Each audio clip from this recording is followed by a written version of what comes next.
Hello साथियों, नमस्कार, आदाब, सत श्री अकाल। मैं वाजिद सर आपके बीच नेक्स्ट वीडियो अंग्रेजी का पार्ट 2 लेकर आया हूं, जिसमें वन वर्ड सब्स्टिट्यूशन के सेकंड पार्ट में 70 वन वर्ड सब्स्टिट्यूशन हमने पार्ट 1 वीडियो में अच्छे से पढ़ चुका है। 70 जो यूपी बोर्ड के विद्यार्थियों के लिए मोस्ट इंपॉर्टेंट है। आपका एग्जाम मात्र 2 महीने बाद आपका एग्जाम है, और जिसमें ग्रामर सेक्शन एक बहुत बड़ा रोल निभाता है। तो ग्रामर सेक्शन को हम शुरू कर चुके हैं और एग्जाम से पहले पूरे ग्रामर को हम समाप्त कर देंगे।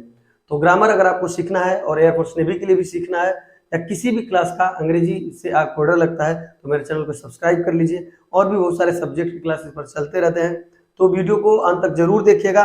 और साथ में उन बच्चों को जिन्होंने पहले वीडियो को बहुत अच्छे से देखा और उसको अपने कॉपी में नोट किया और बहुत सारा उस वीडियो को प्यार और सपोर्ट किया, कमेंट किया, उसको बहुत बहुत धन्यवाद। चलते हैं हम नेक्स्ट पार्ट में। अब 70 के बाद वाले सभी चीजों को सीखेंगे। 70 के बाद जो आता है वन वर्ड सब्स्टिट्यूशन, वो 71 वो है having an evil reputation. Evil reputation मतलब एन एविल रेपुटेशन का मतलब कि जो खराब रेपुटेशन, जिसका जो रेपुटेशन है, व्यवहार है, वो खराब रूप से फेमस हो चुका है समाज में, तो उसे कौन से नाम से देखा जाए? एविल का मतलब खराब, और रेपुटेशन का मतलब समझ रहे हैं उसकी जो छवि है, उसकी जो जितनी भी व्यवहार विचार है, सब कुछ वो खराब रूप से समाज में चल रहा है। जैसे कि किसी व्यक्ति के बारे में बुराइयां चल रही हैं कि वो बहुत खराब व्यक्ति है, वो गंदा व्यक्ति है, तो और अपने हिसाब से जो भी कह सके उसे, तो उसे नोटोरियस कहा जाता है, जिसको कुख्यात कहा जाता है। कुख्यात मतलब जिसका नाम हो चुका है, जिसको लोग जान चुके हैं कि हाँ एविल रेपुटेशन का है, या गलत विचारधारा का व्यक्ति है, उसे आप गलत विचारधारा का, गलत तरीके का आदमी है, तो उसे नोटोरियस यानी कुख्यात नाम से जाना जाता है। ठीक है, अगला हमारा है the study of coins. Coins का मतलब होता है सिक्कों का अध्ययन करना। एक ऐसा विज्ञान जहां पर सिक्कों का अध्ययन किया जाता है, क्वाइंस का अध्ययन किया जाता है। स्टडी मतलब अध्ययन और क्वाइंस मतलब सिक्कों का अध्ययन किया जाता है, उसे न्यूमिस्मैटिक्स कहा जाता है। सिक्का विज्ञान न्यूमिस्मैटिक्स के नाम से उसे जानते हैं। अगला हमारा है one who is recently married. One who is recently married, लगन का महीना आपको लग रहा होगा, नवंबर दिसंबर में शादियां इस भारतीय संस्कृति में बहुत सारी होती भी है, तो उसी टाइप का है कि अगर one who is recently married, जिसका हाल ही में शादी हुआ हो, जैसे आपके बगल में भी कोई होगा जिसका हाल ही में अभी शादी हुआ होगा, तो उसे आप बोल सकते हैं नियोगेमिस्ट व्यक्ति है ये। अगर किसी का शादी है तो उसे आप जाके बोल सकते हो यू आर नियोगेमिस्ट। यू आर नियोगेमिस्ट का मतलब कि one who is recently married, जिसका अभी हाल फिलहाल में ही शादी हुआ है, उसे नियोगेमिस्ट कह सकते हो। नियोगेमिस्ट। बाईगेमी हमने एक बताया था, गैमी वर्ड ध्यान रखना, गेमी शादी विवाह वाला वर्ड है। जैसे बाईगेमी, पॉलीगेमी, मोनोगेमी, एक पत्नी रखना मोनोगेमी, 2 पत्नी रखना बाईगेमी, बहुत सारी पत्नियां रखना पॉलीगेमी हो जाता है गैमी वर्ड। उसी तरह गैमी इसमें भी आया, तो इसमें गैमी दूसरे अर्थ में one who is recently married, जिसका हाल फिलहाल शादी हुआ, उसे नियोगेमिस्ट कहोगे। अगला है that which no longer in use. That which no longer in use का मतलब है जो बहुत दिनों से प्रयोग में नहीं है। दैट विच ऐसा जो, नो लॉन्गर मतलब बहुत दिनों से, यूज में नहीं है, प्रयोग में नहीं है। लॉन्गर मतलब ज्यादा अधिक समय से प्रयोग में नहीं, उसे ऑब्सोलेट कहते हो। ऑब्सोलेट का मतलब पुरानी चीज बोल सकते हो, पुरानी मतलब जिसका प्रयोग ना हो रहा हो, ऑब्सोलेट है। ठीक है, हाँ, खराब वस्तु। A plane figure with 8 sides and angles. एक प्लेन फिगर, एक समतल में एक फिगर विथ 8 साइड, जिसकी 8 भुजाएं हैं और कोण है। 8 भुजा और 8 कोण वाला जो फिगर होता है उसे अष्टकोण कहते हैं। ठीक है, उसे ऑक्टागन कहेंगे। क्या बोलेंगे? ऑक्टागन। जैसे हमने आपको बताया था बहुभुज को पॉलीगन। ठीक है, उसके बाद हमने एक और बताया था हेक्टागन, अगले पिछले पार्ट 1 वीडियो में था। हेक्सागन 6 साइड वाला, 7 साइड वाला हेप्टागन हो जाएगा, 5 साइड वाला पेंटागन हो जाएगा, उसी तरीके से 8 वाला ऑक्टागन हो जाएगा। अगला देखिए, a government by a small group of powerful person, मतलब एक सरकार बाय अ स्मॉल ग्रुप एक छोटा सा समूह, पावरफुल पर्सन शक्तिशाली यानी क्षमतावान लोगों का एक छोटा सा ग्रुप जो सरकार को चला रही है। मतलब एक सरकार जो छोटे ग्रुप के द्वारा हो, जिसमें बहुत धनी लोग हो, शक्तिशाली लोग हो, उसे ओलिगार्की कहा जाता है। ओलिगार्की के नाम से उसे बोल सकते हो, ओलिगार्की। अगला है वन हु ऑल पावरफुल, एक जो बहुत ज्यादा शक्तिशाली हो। वन हु, एक जो, ऑल पावरफुल मतलब बहुत ज्यादा शक्तिशाली हो, उसे ओमनीपोटेंट कहोगे। जैसे ओमनीपोटेंट बहुत शक्तिशाली व्यक्ति, जैसे भगवान को मान सकते हैं, जिसके पास इतनी शक्तियां जिसकी कोई अंदाजा नहीं लगा सकता। One who all powerful, God Allah ईश्वर। वन हु नोज एवरीथिंग, एक ऐसा जो सब कुछ जानता हो, तो वो भी हो गया अपना गॉड, जो सब कुछ जानता है, उसे आप ओमनीसाइंट बोल सकते हैं। ये तीनों देखो, चारों मोस्ट इंपॉर्टेंट है ये चारों।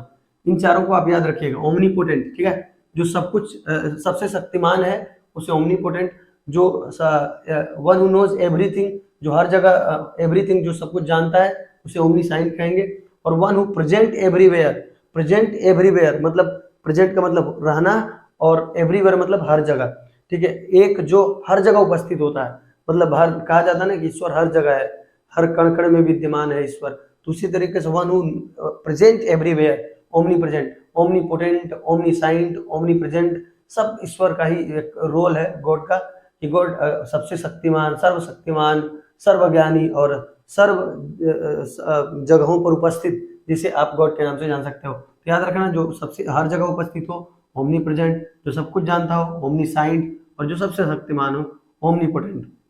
अगला है वन हु ईट्स एवरीथिंग, एक जो सब कुछ खाता हो, एक जो सब कुछ खाता हो उसे आप ओमनीवरस कहोगे, मतलब सर्वहारी बोल सकते हो उसको, इसको बोल सकते हो आप सर्वहारी, जो सब कुछ खाता है उसे सर्वहारी। वन हु ईट्स एवरीथिंग मतलब सब कुछ खाए, मांस मछली घास भूसा सब कुछ, उसे सर्वहारी आप कह सकते हैं। अगला है that which can not be scene every through, that which can not be seen through, मतलब थ्रू का मतलब आर पार, ठीक है। That which can not be seen through, through का मतलब आर पार, जिसके आर पार नहीं देखा जा सकता है उसे आपेक कहा जाता है, अपारदर्शी। आपने साइंस में भी पढ़ा होगा अपारदर्शी, जिसके आप आर पार नहीं देखा जा सकता उसे अपारदर्शी कहते हैं, अपारदर्शी कहते हैं, जिसके आर पार नहीं देखा जा सकता उसे अपारदर्शी कहेंगे। That which can not be seen through, जिसके आर पार, कैन नॉट बी सीन देखा नहीं जा सकता, दैट विच जिसके, दैट विच जिसके कैन नॉट बी सीन नहीं देखा जा सकता, आर पार, थ्रू का मतलब आर पार, उसे अपारदर्शी कहते हैं। अगला है अ गार्डन ऑफ फ्रूट्स, फलों का बगीचा, फलों का बगीचा आर्चर्ड, आर्चर्ड कहलाता है, ऑर्चर्ड, ऑर्चर्ड फलों का बगीचा ऑर्चर्ड। अगला है a child whose parents are dead, एक बच्चा जिसका माता पिता मर गया हो, एक बच्चा जिसके माता पिता मर गए हो उसे आप आर्फन कहते हो, अनाथ बोलते हो। बगीचा और अनाथ हो गया, इसका है आर्फन का अनाथ, ठीक है। एक लड़का जिसके माता पिता गुजर चुके हो उसे अनाथ कहा जाता है। To turn out of society, society से जिसे अलग कर दिया गया हो, सोसाइटी से जिसे बहिष्कृत कर दिया गया हो, बहिष्कार कर दिया गया हो, उसे ऑस्ट्रासीज यानी कि बहिष्कृत कहते हैं, उसे बहिष्कृत वर्ड से लिख सकते हो हिंदी में, बहिष्कृत। समाज से जिसे निकाल दिया गया हो, जैसे आप कुजात तरीके के वर्ड प्रयोग करते हैं भोजपुरी में अपने समाज में, भारतीय संस्कृति के कुछ स्पेशल क्षेत्र में जिन जिन अलग अलग तरीके से उनका नाम है, परंतु उसके लिए हिंदी का शुद्ध शब्द है बहिष्कृत कर देना, समाज से अलग कर देना उस व्यक्ति को, तो बहिष्कृत। To turn out, to turn out का मतलब निकाल देना, आप सोसाइटी समाज से के तरीके से हटा देना, ऑस्ट्रिसीज कर देना, उसे बहिष्कृत कर देना।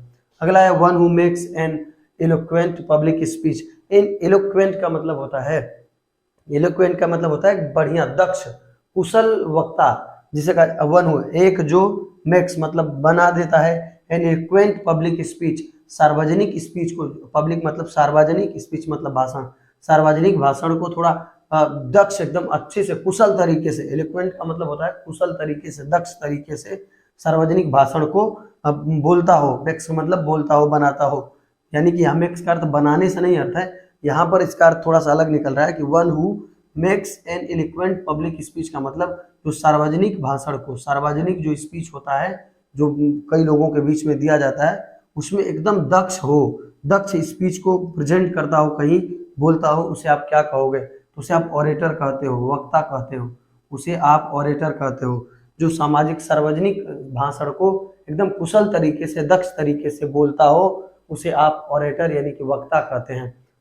अगला है one who looks at the bright side of thing, one who looks, एक जो लुक्स देखता हो, eight the bright side of thing मतलब किसी भी चीज के चमकदार भाग को देखता हो। चमकदार भाग का मतलब ये नहीं कि कोनो मोबाइल उठा कर पीछे का कवर है वो देख रहे हैं, उसका सरफेस अगला कि शीशा दिख रहा था, चमकदार भाग, चमकदार का मतलब टॉर्च जला के नहीं देखना, यहाँ उसका सेंस कुछ अलग निकल रहा है कि one who looks at the bright side, bright side का मतलब ध्यान समझिए, जैसे कोई कुछ बात कहता है तो आप उसे निगेटिव सेंस में ना लेके पॉजिटिव सेंस में लेते हो, जैसे कह रहा कि वो वहां जाएगा तो क्या एग्जाम में पास हो जाएगा, तो कुछ लोग उसको अलग है फेल हो जाएगा, वो पास नहीं हो सकता है, तो वो नेगेटिव आप सोच रहा है, आप सोचिए कि हाँ वो हो सकता है पास हो जाए, उसका अच्छा हो जाए, उसे गवर्नमेंट जॉब मिल जाए, तो उसे कहा जाता है कि ब्राइट। आप अपने बच्चे का भविष्य ब्राइट देख रहे हो, कि मतलब भविष्य उज्जवल हो, थोड़ा सा अच्छा हो।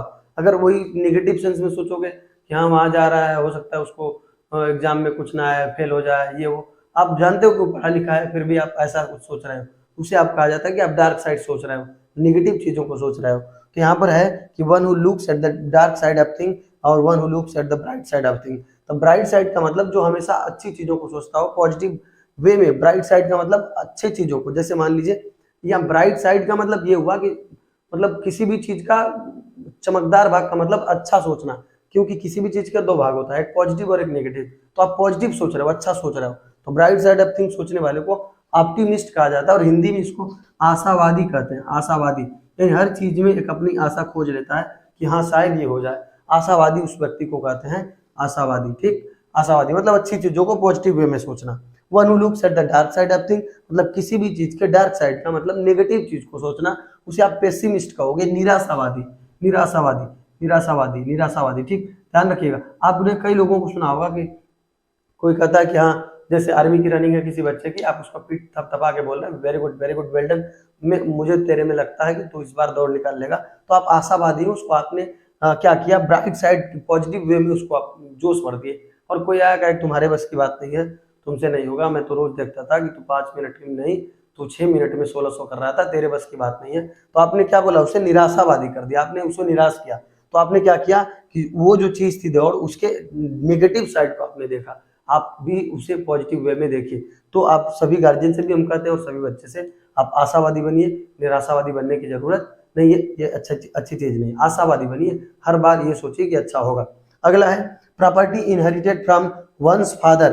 Property inherited from once father यानी अपने ही पिता का, अपने ही पिता से, फ्रॉम मतलब वंस फादर मतलब खुद के पिता से जो विरासत में ली जाती है धन, जो धन विरासत में मिलती है, इनहेरिटेड मतलब उनकी विरासत में जो धन मिलता है, उसे पैट्रिमनी कहा जाता है, उसे विरासत धन कहा जाता है। विरासत वाले पैसे को विरासत कहते हैं। ठीक है, जब अपने पिता का ही जो बनाया धनाया सब पैसे को हम ले लें तो उसे कहते हैं पैट्रिमनी है, यानी पिता का धन है वो, पिता का विरासत वाला धन है। ठीक है, तो अब हम बढ़ते हैं नेक्स्ट की तरफ। 88 है, अगले स्लाइड में हम देखेंगे 89 से बने। हेलो साथियों, तो आ चुके नेक्स्ट स्लाइड में और यहाँ पर 89 नंबर वन वर्ड सब्स्टिट्यूशन। इसमें लिखा हुआ है remedy for all kinds of disease. Remedy, remedy का मतलब होता है निवारण, for all kinds of disease मतलब किसी भी रोग का निवारण, मतलब किसी भी ऑल काइंड्स ऑफ डिजीज का मतलब किसी भी बीमारी का, ऑल काइंड्स ऑफ डिजीज कोनो प्रकार का अगर बीमारी है तो उसका निवारण आप अगर जिस मेडिसिन से करते हो उसे आप कहते हो रामबाण। रामबाण इलाज नहीं कहा जाता, रामबाण। रामबाण का एक हिंदी भी शब्द का एक अर्थ है कि जब धार्मिक रामायण जब आप देखेंगे उन किताबों को पढ़ेंगे तो रामबाण शब्द का अर्थ है कि राम जी का जब बाण चल जाता था तो जो काम के लिए चला वो काम निश्चित रूप से होता ही था, यानी उस काम का अंत जरूर होना था। इसीलिए उसको हिंदी में रामबाण यानी पैनासिया कहते हैं। Panacea, a remedy for all kinds of disease. Disease का मतलब डिजीज का मतलब बीमारी, काइंड्स का, ऑल काइंड्स का मतलब सभी प्रकार की बीमारियों के लिए एक रेमेडी, निवारण, सभी प्रकार की बीमारियों के लिए रेमेडी यानी उसका निवारण क्या कहलाता है, तो रामबाण कहलाता है, पैनासिया। अगला है one who entirely depends on another, on another, another. ठीक है ना, वन हु एंटायरली मतलब एक जो, एंटायरली मतलब, एंटायरली का मतलब होता है पूरी तरीके से, एंटायर, होल, होल भी उसका अंग्रेजी शब्द है, WHOLE, total. One who totally depends, totally depends, entirely depends बोल सकते हैं आप। टोटली मतलब भी पूरी तरीके से, एंटायरली मतलब भी पूरी तरीके से। वन हु एंटायरली पूरी तरीके से, डिपेंड्स निर्भर है, ऑन अनदर जो दूसरों पर, जो पूरी तरीके से दूसरों पर निर्भर होता है उसे आप परजीवी कहते हो। ठीक है, परजीवी, पैरासाइट, बायोलॉजी में आपने पढ़ा होगा, पैरासाइट उसे बोला जाता है। अगला आपका है killing of both the parents. Killing of both मतलब दोनों का, द पेरेंट्स मतलब माता पिता, जो पेरेंट्स आपके हैं माता और पिता, दोनों लोगों का अगर हत्या कर दिया जाए, दोनों लोगों का हत्या करने वाला, killing of both the parents यानी पेरेंट्स मतलब माता पिता दोनों लोगों की हत्या करने वाले को पैरिसाइड कहते हैं। ध्यान रखिएगा, पैरिसाइड। पैट्रीसाइड में केवल पिता की हत्या होती है और मैट्रिसाइड में माता की हत्या, यानी killing of mother matricide, killing of father patricide, और किलिंग ऑफ पेरेंट्स मतलब दोनों लोगों का साथ में अगर हत्या कोई करता है तो उसे आप पैरिसाइड बोलते हो, PARRICIDE, माता व पिता का हत्यारा। अगला है सेक्सुअल पार्टनर और लवर, यानी कि ऐसा जिससे आपका शारीरिक संबंध हो, एक ऐसा पार्टनर जिसके साथ आपका शारीरिक संबंध हो, सेक्सुअल रिलेशन हो उसके साथ, या लवर हो, उसे पैरामोर कहते हैं। पैरामर, PARAMOUR, पैरामर के नाम से उसे जानते हैं। अगला है लेडीज अम्ब्रेला। एक लेडीज अम्ब्रेला का मतलब जो छाता है, लड़कियों का छाता, यानी एक महिला जो छाता का प्रयोग करती है। देखिए कितना अच्छा तरीके से इसको दिया भी है, लेडीज अम्ब्रेला, लड़कियों का छाता, जो रंगीन छाता होता है। आपने देखा होगा कि गर्मियों के दिनों में कि लोग किसी भी प्रकार ब्लैक यूज करते हैं ज्यादातर छाता, ज्यादातर केसेस में व्यक्ति महिलाएं जो होती हैं वो किसी भी दिन में, गर्मी हो बरसात हो, वो हमेशा कौन सा छाता का प्रयोग करती है, ज्यादातर वो जो ब्लू कलर, ग्रीन कलर ऐसे करके आते हैं, वो रंगीन छाता। तो इसीलिए कहा जाता है कि लेडीज अम्ब्रेला, उनका नाम ही रख दिया गया, लेडीज अम्ब्रेला है, तो पैरासोल के नाम से उसे जाना जाता है, रंगीन छाता। अगला आपका है one who loves one's country. One who loves one's country, एक जो अपने देश से प्रेम करता हो उसे पैट्रियट यानी कि देशभक्त कहा जाता है। One who loves our country, या खुद के देश से प्रेम करने वाला को पैट्रियट कहा जाता है। One who walks on foot, जो पैदल चलता हो, एक जो वॉक्स ऑन फुट मतलब पैदल, फुट मतलब पैदल, वॉक्स मतलब चलना, एक जो पैदल चलता हो उसे पेडेस्ट्रियन कहा जाता है, पैदल यात्री के नाम से उसे जानते हैं, पेडेस्ट्रियन। अगला है area of land almost surrounding by sea. Area of land, देखो एरिया ऑफ लैंड का मतलब भूमि का क्षेत्र, भूमि का क्षेत्र, ऑलमोस्ट मतलब पूरी, लगभग में, सराउंडेड मतलब घिरा हो, बाय सी समुद्र से, जैसे कहा जाता है द्वीप जिसे आप कहते हो, जो चारों तरफ से लगभग अगर समुद्र से घिरा हुआ अगर कोई जमीन का टुकड़ा है जिस पर लोग रहते हैं उसे पेनिनसुला कहा जाता है, पेनिनसुला, जिसको प्राय द्वीप कहा जाता है ना, पेनिनसुला के नाम से जानते हैं, पेनिनसुला, पेनिनसुला। अगला है आपका science of study of languages. Science of study of languages का मतलब, लैंग्वेज का मतलब कि जो भाषा का, एक ऐसा विज्ञान जिसमें भाषा का अध्ययन किया जाता है। भाषा का अध्ययन करने वाले विज्ञान को, की शाखा को आप फाइलोलॉजी, फाइलोलॉजी यानी भाषा का अध्ययन कहा जाता है। फाइलोलॉजी में आप भाषा का अध्ययन करते हैं। अगला है one who travels to sacred places, एक जो यात्रा करता हो, ट्रेवल्स मतलब यात्रा करता हो, टू सैक्रेड, सैक्रेड मतलब पवित्र होता है, प्लेसेस मतलब स्थान पर, पवित्र स्थानों की जो यात्रा करता है, एक व्यक्ति जो पवित्र स्थानों की यात्रा करता है उसे पिलग्रिम यानी कि तीर्थ यात्री कहते हैं। पिलग्रिम शब्द का प्रयोग उसके लिए किया जाता है। अगला आपका है a government by rich and powerful classes. A government by rich and powerful classes का मतलब एक सरकार, बाय रिच मतलब धनी लोगों की, एंड पावरफुल क्लासेस मतलब शक्तिशाली एक वर्ग के, क्लासेस का मतलब वर्ग हो जाएगा, शक्तिशाली वर्ग या धनी वर्गों का एक जो सरकार होती है उसे आप प्लूटोक्रेसी के नाम से जानते हैं, कुलीन तंत्र। अच्छे पैसे वाले कोई सरकार को आप कुलीन तंत्र के नाम से जानते हैं। अगला है the custom of having more than 2 husbands at the same time. ध्यान रखिएगा क्या है द कस्टम, कस्टम का मतलब एक नियम यानी एक प्रथा, एक प्रथा जो हैविंग, हैविंग जो कहता है कि मोर देन 2 हस्बैंड्स, हैविंग का मतलब रखने का, हैविंग का मतलब रखना, मोर देन 2 हस्बैंड्स मतलब 2 से अधिक पतियों को रखना, इन द सेम टाइम, अगर कोई स्त्री एक ही समय पर 2 से अधिक पत्नियों को रखती है, 2 से अधिक, 2 रखती है तो उसे हमने बताया था कि आप उसे बाइगेमी बोल सकते हो। अगर 2 से अधिक पति को, अगर एक पत्नी एक साथ 2 से अधिक पति के साथ रिश्ता रखती है या उस प्रथा में जुड़ी हुई है तो उसे आप पॉली एंड्री के नाम से जानते हैं। पॉली एंड्री, पॉली एंड्री के अंतर्गत एक पत्नी 2 पति रखती है, और जब एक पत्नी 2 पतियों के साथ अगर रहती हो तो उसे आप पॉली एंड्री शब्द के नाम से जानते हैं, उस प्रथा को आप पॉली एंड्री प्रथा कहते हो। अगला है a person having command, a person having command over many languages. याद रखिएगा ऐसा आपने एक और पढ़ा है कि एक व्यक्ति हैविंग कमांड, जो कमांड रखता हो ओवर मेनी लैंग्वेज, बहुत सारी भाषाओं पर, उसे आप पॉलीग्लॉट यानी बहुभाषाविद कहते हैं।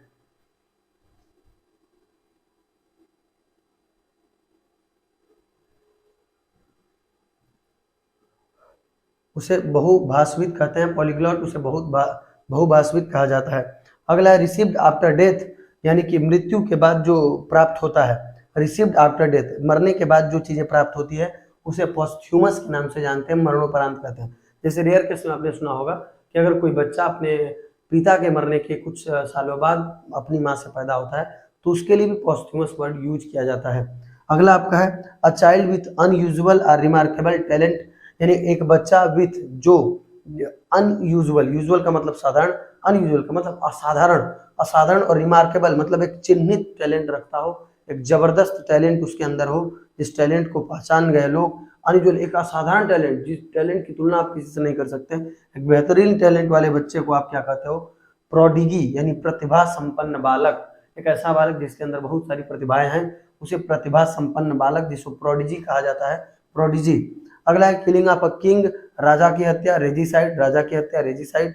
To too T double O too much official formality, इसका अर्थ है कि बहुत अधिक ऑफिशियल फॉर्मेलिटी अगर करी जाती है, बहुत मतलब दिखावा अगर ऑफिशियल की तरीके, ऑफिशियली दिखावा फॉर्मेलिटी अगर दिखाई जाती है तो उसे रेड टेपिज्म कहा जाता है, लाल फीताशाही के नाम से जानते हैं। रेड टेपिज्म, लाल फीताशाही कहा जाता है ना, बहुत जैसे कि कोई उद्घाटन होता है, लाल फीता बांध के उसको रिबन कटाया जाता है, तो कहा जाता है लाल फीताशाही प्रोग्राम है, मतलब बहुत थोड़ा ऑफिशियली उस चीज को किया जा रहा है कि मतलब हम बढ़िया से कर रहे हैं आप। टू मच बहुत अधिक ऑफिशियली अगर फॉर्मेलिटी आप लगा रहे हैं तो उसे रेड टेपिज्म के नाम से जानते हैं। चलते हम नेक्स्ट स्लाइड की ओर, तब तक स्क्रीन को स्क्रीनशॉट कर लीजिए और अपनी कॉपी में नोट कर लीजिएगा।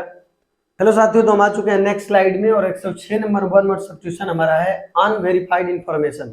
अनवेरिफाइड का अर्थ होता है अप्रमाणिक, इंफॉर्मेशन का अर्थ होता है सूचना, अप्रमाणिक सूचना। जैसे कोई ऐसी जानकारी होती है जिसको प्रमाणिक कहा जाता है, जिसका सबूत होता है, जिसका कोई ना कोई प्रूफ होता है।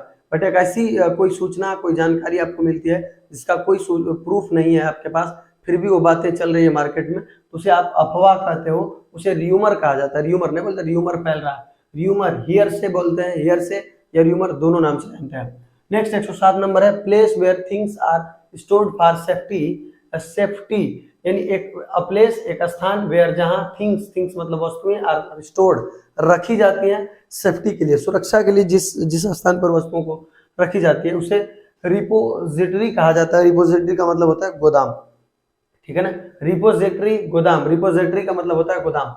नेक्स्ट है हमारा stay for a short time, कुछ समय के लिए रुकना, stay for a short time, थोड़े समय के लिए अगर कहीं रुक रहे हैं आप, जैसे दौड़ रहे हो आप, रुक गए फिर चलने लगे, तो उसे आप कहते हैं सोजर्न, सोजर्न के नाम से जानते हैं, SOJOURN, सोजर्न के नाम से उसे जानते हैं। नेक्स्ट है स्पीकिंग अलाउड वाइल एलोन।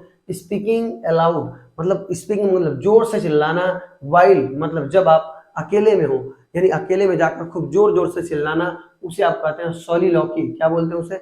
सोलिलोकी। अकेलेपन में जब बहुत ज्यादा आप चिल्लाते हैं उसे सोलिलोकी कहा जाता है। अगला आपका है one who walks in sleep, एक व्यक्ति जो नींद में चलता है। जैसे नींद में चलने वाले लोगों को आप कभी कभार देखेंगे, गांव घर में होते हैं जो नींद में और चल रहे हैं ऐसे ऐसे, ठीक है, तो नींद में चलने वाले व्यक्तियों को आप कहते हैं नींद में चलने वाले व्यक्तियों को आप कहते हैं सोमनाम्बुलिस्ट, या सोमनाम्बुलिज्म भी कहा जाता है, सोमनाम्बुलिस्ट। One who talks in sleep, एक व्यक्ति जो सोते सोते बात करे, नींद में है परंतु बातें कर रहा है, जिसको जैसे गांव घर में उसे कहते हैं बया रहा, कुछ न कुछ बोलता रहता है वो व्यक्ति नींद में, तो उसे आप कहते हैं उस व्यक्ति को सोमनीलॉकिस्ट कहा जाता है, सोमनीलॉकिस्ट, ठीक है। नेक्स्ट है हमारा killing of one's own sister, खुद की बहन का अगर हत्या कर देते हैं आप तो आपको सोरोरिसाइड यानी खुद की बहन का हत्यारा को सोरोरिसाइड के नाम से जानते हैं, सोरोरिसाइड यानी खुद की बहन का हत्यारा, सोरोरिसाइड। अगला है having a deep and pleasant sound. Having a deep मतलब बहुत गहरी ध्वनि और सुखदायी ध्वनि, बहुत डीप यानी आपके अंतर्मन को छूने वाली और बहुत ही प्लीजेंट यानी सुखद ध्वनि जो होती है उसे आप कहते हैं सोनोरस। सोनोरस यानी सुरीली कहते हैं, सुरीली, सोनोरस। अगला है one who spends one's money recklessly. Recklessly का अर्थ होता है बिना मतलब का। वन हु एक जो स्पेंड्स वंस मनी, खुद के पैसे को स्पेंड करता है, स्पेंड का मतलब खर्च करता है, खुद के पैसे को रेकलेसली मतलब रफ्तार की तरह से, बिना मतलब का अपने पैसे को, रेकलेसली का मतलब बिना किसी मतलब का, बिना खर्चे का खर्चा कर रहा है, तो ऐसे खर्च वाले व्यक्ति को हम क्या कहते हैं? स्पेंड थ्रिफ्ट मैन बोल सकते हो आप। स्पेंड थ्रिफ्ट का मतलब होता है फिजूल खर्ची, यानी कि ऐसा बिना मतलब का अपने खुद के धन को खर्च करना स्पेंड थ्रिफ्ट कहलाता है, फिजूल खर्ची कहलाता है। नेक्स्ट है हमारा अनमैरिड वुमेन। अनमैरिड वुमेन का मतलब अर्थ है एक अविवाहित महिला। एक अविवाहित महिला यानी कि जिसकी शादी नहीं हुई उसे आप स्पिंस्टर यानी कि कुंवारी कहते हैं। जैसे लड़कियां कुंवारी होंगी जब तक उनकी शादी नहीं होती है, स्पिंस्टर के नाम से जानते हैं। Killing of one's own life, sphincter का मतलब कुंवारी होता है। कुंवारी का अपोजिट आप बताइएगा कमेंट बॉक्स में।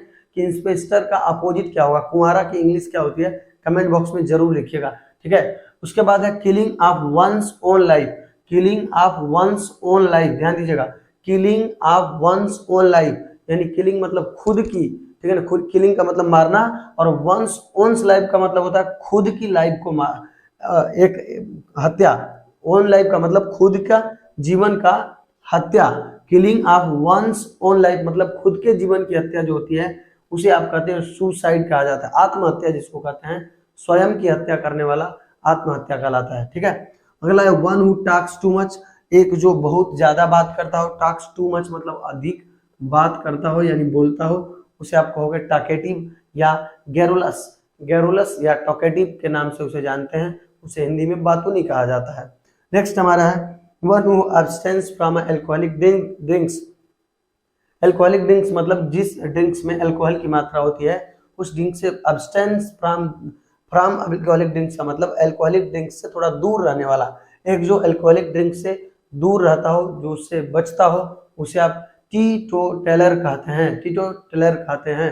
कैसे पढ़ेंगे इसको, टीटोटैलर बोलते हैं, टीटोटैलर, टीटोटैलर, टीटोटैलर यानी शराब से दूर रहने वाला टीटोटैलर कहलाता है।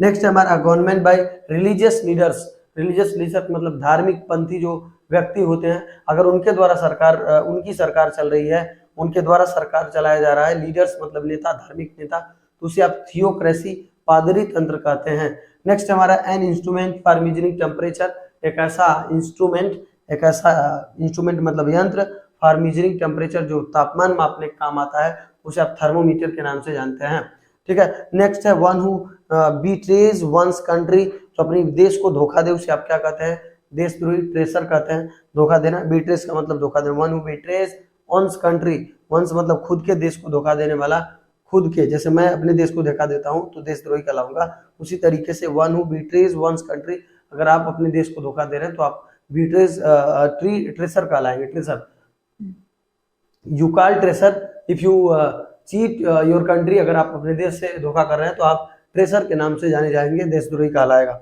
अगला है that which can be seen through, that which can be seen through का मतलब है दैट विच, जिसके सीन आर पार देखा जा सकता है, उसे ट्रांसपेरेंट के नाम से जानते हैं, पारदर्शी। आया था एक और that which can not be seen through, उसे ऑपेक कहते हैं, that can be seen through उसे ट्रांसपेरेंट कहते हैं। नेक्स्ट कंसेंट ऑफ ऑल, तो इसका होता है कंसेंट ऑफ ऑल का अर्थ है, कंसेंट मतलब सहमत और ऑफ ऑल मतलब सभी लोगों की सहमति, सभी लोगों की सहमति, सभी की सहमति, तो उसे आप कहते हैं अनएनिमस, सभी की सहमति हो जाती है तो कहा जाता है सभी लोग एक मत हो चुके हैं, तो उसे अनएनिमस के नाम से जाना जाता है। तो हम लोग भी एक मत हो चुके हैं ग्रामर पढ़ने के लिए, पहले वीडियो को आपने बहुत सारा प्यार दिया। अब हम बढ़ते हैं नेक्स्ट स्लाइड में और 124वें नंबर वन वर्ड सब्स्टिट्यूशन को देखेंगे। वीडियो को अंत तक जरूर देखिएगा, इसमें से गारंटी आपसे वादा करते हैं हम कि एयरफोर्स नेवी का एग्जाम में एक भी वन वर्ड सब्स्टिट्यूशन आएगा तो लगभग में 99% की गारंटी है कि इससे बाहर न जाए, क्योंकि बहुत सारा मेहनत करके, बहुत सोच समझ के सब लिखा जा रहा है। तो इस मेहनत को आप भी समझिए और नोट करिए अपनी कॉपी में, कम से कम बेहतरीन बनने के लिए थोड़ा बेहतर प्रयास भी करना जरूरी होता है। हम बढ़ते हैं नेक्स्ट स्लाइड में दोस्तों। तो आ चुके हैं हम नेक्स्ट स्लाइड में और ये आपका अंतिम स्लाइड जिसमें हम वन वर्ड सब्स्टिट्यूशन को आज पूरी तरीके से समाप्त कर चुके हैं। तो चलिए इन सबको खत्म करते हैं जल्दी। 124वां हमारा वन वर्ड सब्स्टिट्यूशन है belonging to all parts of the world. Belonging to all parts of the world का अर्थ है कि बिलोंगिंग मतलब संबंधित और टू ऑल मतलब all parts of the world मतलब संसार के सभी हिस्सों से जो संबंधित हो, संसार के हर हिस्से से जिसका संबंध हो उसे विश्वव्यापी कहते हैं, उसे कहते हैं यूनिवर्सल। यूनिवर्सल का मतलब वो संसार के कोने कोने से वाकिफ हो, जहाँ हर चीज से वो संबंधित, संसार के हर जगह से, उसे आप विश्वव्यापी कहोगे। Killing of one's own life, killing of one's own life, own wife, sorry life नहीं, killing of one's own wife, wife का मतलब खुद की पत्नी, खुद की पत्नी का हत्या करने वाला। अगर आप खुद की पत्नी यानी अपनी पत्नी का हत्या करते हैं तो आप यूक्सोरिसाइड कहलाओगे, पत्नी का हत्यारा कहलाओगे यूक्सोरिसाइड, सिस्टर वाले का सुरूरिसाइड, पिता का पैट्रिसाइड, माता का मैट्रिसाइड, पत्नी का यूक्सोरिसाइड, याद रखना, पत्नी का यूक्सोरिसाइड याद रखना। अगला है हमारा one who lends money at exorbitant rates of interest. Exorbitant का अर्थ होता है, एक्सोर्बिटेंट का अर्थ होता है अत्यधिक, अत्यधिक। वन एक जो लेंड्स, लेंड्स मतलब उधार लेता है, मनी मतलब पैसा, पैसा उधार लेता है, एट एक्सोर्बिटेंट मतलब अत्यधिक रेट पर, अत्यधिक रेट ऑफ इंटरेस्ट मतलब अत्यधिक ब्याज पर जो पैसा लेता है, अत्यधिक ब्याज पर जो पैसा लेता हो उसे आप क्या कहोगे? लेंड्स मतलब उधार लेता, उसे सूदखोर कहोगे, यूजरर कहोगे, सूदखोर। सूदखोर आदमी है ऐसा कहता है, सूदखोर मतलब सूद का पैसा खाने वाला, ले लेकर जो रेट पर पैसा लेता हो कि हम उसे सूदखोर कहते हैं। यूजरर के नाम से उसे जाना जाता है। One who grabs somebody's else property, one who एक जो ग्रैब मतलब हड़प लेता हो, झपट लेता हो। समबडीज मतलब किसी व्यक्ति का, एल्स प्रॉपर्टी सभी प्रॉपर्टी को, किसी व्यक्ति के प्रॉपर्टी को जो झपट लेता है उसे यूजर पर कहते हैं। यूजर पर, हड़पने वाला उसे यूजर पर कहोगे, हड़पने वाला। यहाँ सूदखोर है, यहाँ हड़पने वाला है, यहाँ पत्नी की हत्या हो गई ना, तो सूद हड़पने वाला हो गया। यूजर पर का मतलब हड़पने वाला और यूजरर का मतलब होता है सूदखोर। यूजर पर का मतलब प्रॉपर्टी, देखो प्रॉपर्टी आया तो पी से, प्रॉपर्टी हड़पने वाला यूजर पर, सूद खाने वाला यूजरर। उसके बाद क्या है? One who has grown old और has long experience of specially military service of occupation. ध्यान समझिएगा, ये क्या है? वन हु एक जो has grown old, grown old का मतलब बूढ़ा हो जाना, ग्रोन ओल्ड का मतलब बूढ़ा हो जाना। One who has grown old एक जो बूढ़ा हो गया हो, या ऐसे बोल सकते हो वन हु हैज, इस पूरे को हटा क्या बोल सकते हो? वन हु हैज और लगा और का मतलब, या आप ऐसे बोल सकते हो one who has long experience, जिसके पास बहुत अनुभव हो। एक जो जिसके पास बहुत अनुभव हो, और ऑफ मतलब क्या चीज का? Specially military service of occupation, service of occupation मतलब व्यापार का, मिलिट्री सर्विस का मुख्य रूप से अगर जिसको बहुत सारा अनुभव हो अपने मिलिट्री सर्विस का, या उसी में वो अपना जीवन बिता दिया हो, बूढ़ा हो गया हो, उसे आप वेटरन कहोगे, वेटरन। ठीक है, उसे आप वेटरन शब्द का प्रयोग करोगे, VETERAN। ठीक है, अनुभवी व्यक्ति इसको हिंदी में बोलते हैं, अनुभवी व्यक्ति। स्पेशली मिलिट्री सर्विस में अगर आपने अपना जीवन बिता दिया पूरे अनुभव के साथ, आप उसी में बूढ़े हो गए या हैज लॉन्ग एक्सपीरियंस लेके आए हो, तो वेटरन कहलाएंगे आप। उसके बाद है woman whose husband is dead, एक औरत जिसका पति मर गया हो उसे विडो यानी कि विधवा कहते हैं। A man whose wife is dead, एक आदमी जिसकी पत्नी मर गई उसे विडोवर कहते हैं। उसके बाद a place where clothes are kept, एक स्थान जहां पर कपड़े रखे जाते हैं उसे वार्डरोब, कपड़े की अलमारी कहा जाता है। वार्डरोब का मतलब कपड़े की अलमारी। तो हमने कंप्लीट किया 131, और बहुत ही मेहनत के साथ हमने 131 वन वर्ड सब्स्टिट्यूशन कंप्लीट किया। इसके बाद नेक्स्ट वीडियो में हम आते हैं इडियम्स और फ्रेज को लेके। तो उस वीडियो को पहले इन दोनों वीडियो को कंप्लीट करिए, नोट्स बनाइए, और 2 वीडियो में 131 हमने कंप्लीट किया। और कुछ आपके लिए होमवर्क में है 1 2 3 4 5 6, जिनमें से आपको पढ़ना है और पढ़ के इनका क्वेश्चन कमेंट बॉक्स में लिखना है और अपनी कॉपी यानी डायरी में भी नोट करना है। तो दोस्तों कुछ और भी बातें कर लेते हैं आपके साथ। तो ध्यान रखिएगा, अंग्रेजी अगर आपको पढ़ना है, क्लास 12 के स्टूडेंट्स हैं तो चैनल को सब्सक्राइब कर लें, वीडियो को लाइक कर लें, और सभी दोस्तों में इस वीडियो को शेयर करें। लड़कियों से खासकर अपनी स्कूल कॉलेज की लड़कियों को भी बताएं कि अंग्रेजी अगर क्लास 12 की बेहतर कर रही है ग्रामर पोर्शन को, तो आप चैनल से जरूर जुड़िए, सब्सक्राइब करिए। और एक एक पॉइंट हमने आपसे वादा किया कि आपके एग्जाम तक अंग्रेजी ग्रामर पूरी तरीके से हम समाप्त कर देंगे। हमने वर्ड आज खत्म कर दिया। अभी रात के बज रहे हैं 11, और 11 बजे हम बना रहे हैं वीडियो, आपको दिखाते हैं। देखिए मेरी घड़ी है, इसमें 11 लगभग बज रहा है। तो आपके लिए हम जब इतना मेहनत कर सकते हो आप भी कर सकते हैं। मेहनत करिए, चैनल को सब्सक्राइब करिए, वीडियो को लाइक करिए। Thank you. मिलते हैं नेक्स्ट वीडियो में इडियम्स और फ्रेज के साथ।